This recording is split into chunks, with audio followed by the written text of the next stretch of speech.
So, porn is sexually explicit material, right? Something like a video online, an image, something drawn, a magazine, something like that, right? Everyone knows what it is. A lot of people fear it, a lot of people don't like it, right? There's many people who oppose it, there's many people who support it, right? Porn. This video, what I'm trying to do is to demonstrate the benefits and the negatives, and on the individual and on society. So first things first, we need to find out the individual reasons for use, right? A 2021 survey found 4 reasons as to why.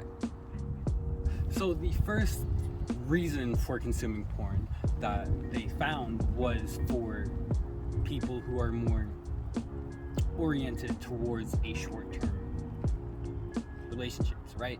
So there are people who watch porn because they're thinking about sex or because they want to see other people naked, right?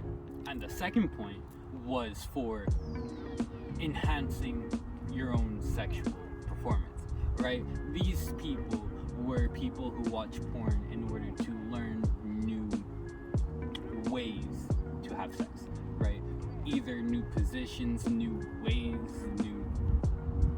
even being open to trying new things. This area was also the only area of the 4 areas that was found that was equally proportionate between men and women. The next one, the third one that they found, was for social and instrumental reasons, right? These people are people who consume porn because they want to fit in, because all their friends are watching porn, or people who use it for inspiration for art, right? Because there's some people who use it for inspiration for art, because there's a very vast population of people who use pornography as art and draw pornography.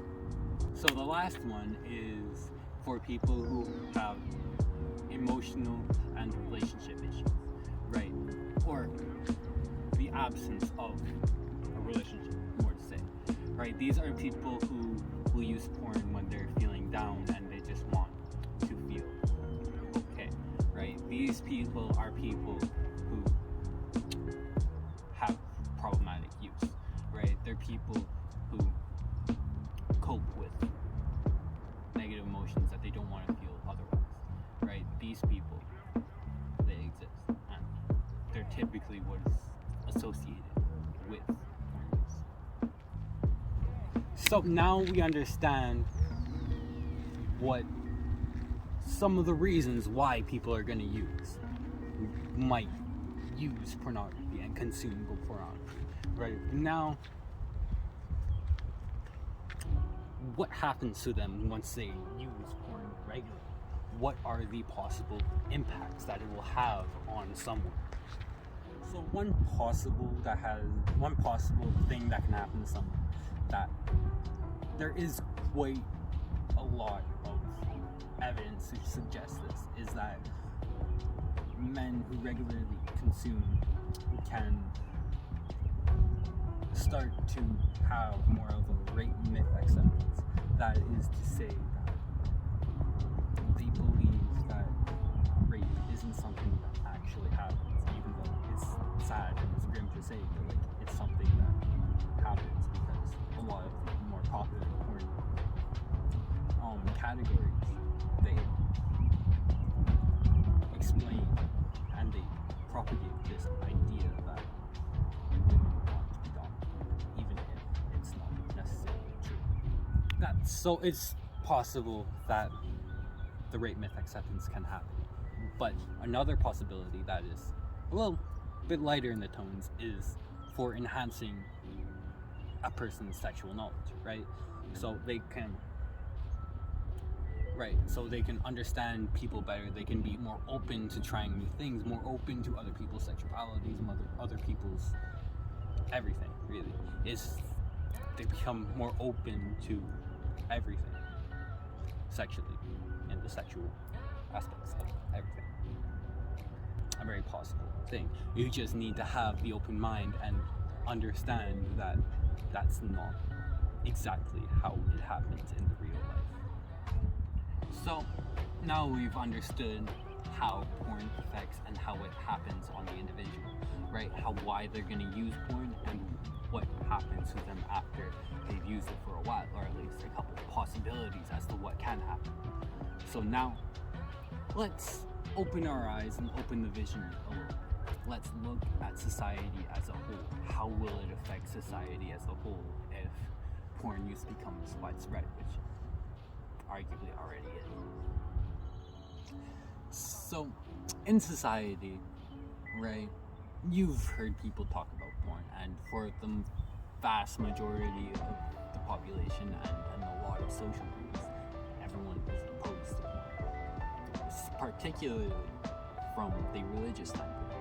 And in another study, it was found that there was a negative correlation between pornography consumption and time spent teaching children scripture, right? The negative correlation means that there's more. If there's more of one, there's less of the other, and if there's more of the other, there's less of the other, right? So that's what that means. The paper, there was enough evidence to infer causal link, but in my opinion, there's too many other underlying variables to really put a link between the two. But that's just my opinion. So another possibility of something that can happen to society is, as I mentioned before, the possibility of enhancing sexual performance and being more open to different sexualities and stuff, right? That's something that can happen to an individual, but if it's widespread, then there is a very good possibility that it can happen to everyone, right? There's another possibility that it can happen, spread to everyone, and everyone's going to be more open to different people with different sexual ideologies, different sexualities, different ideas of what they want in the bedroom, and even more open to sex work. So, as I mentioned before, the ability to be more open towards sex and sex workers and all that stuff, right? But not only that, but it can extend into the home too, right? For parents to be more willing and open to talk to their children about sex, right?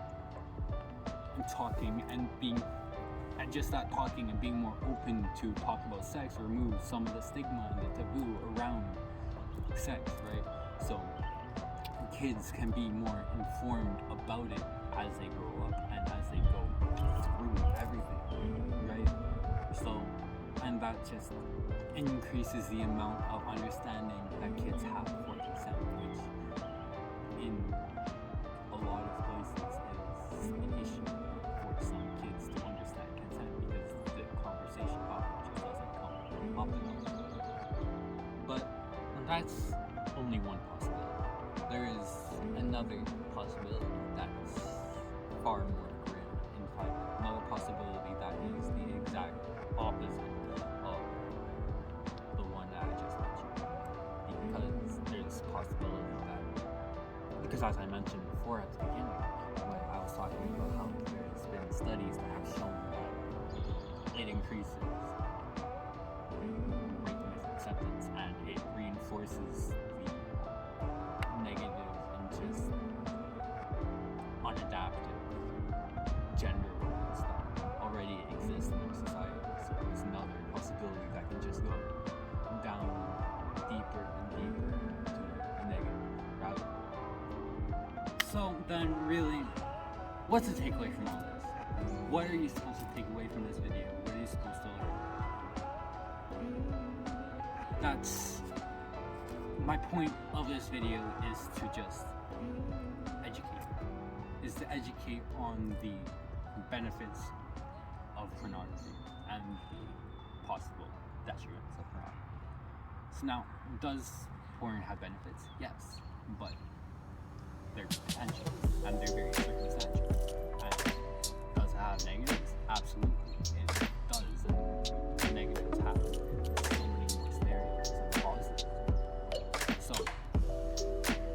my point is to try try and encourage maybe a few more people to just consume porn beneficially and to consume it in a way that teaches them how to be a better person, how to be their partner better, how to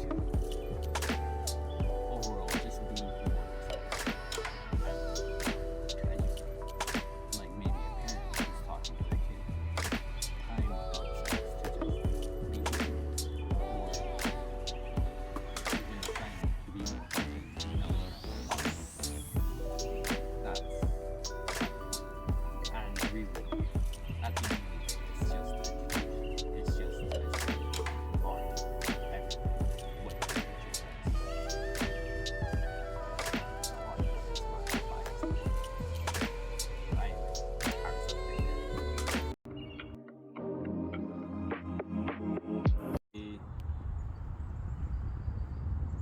Porn is sexually explicit material, right? We all see it, we all know it, and are you recording? Yes. Oh,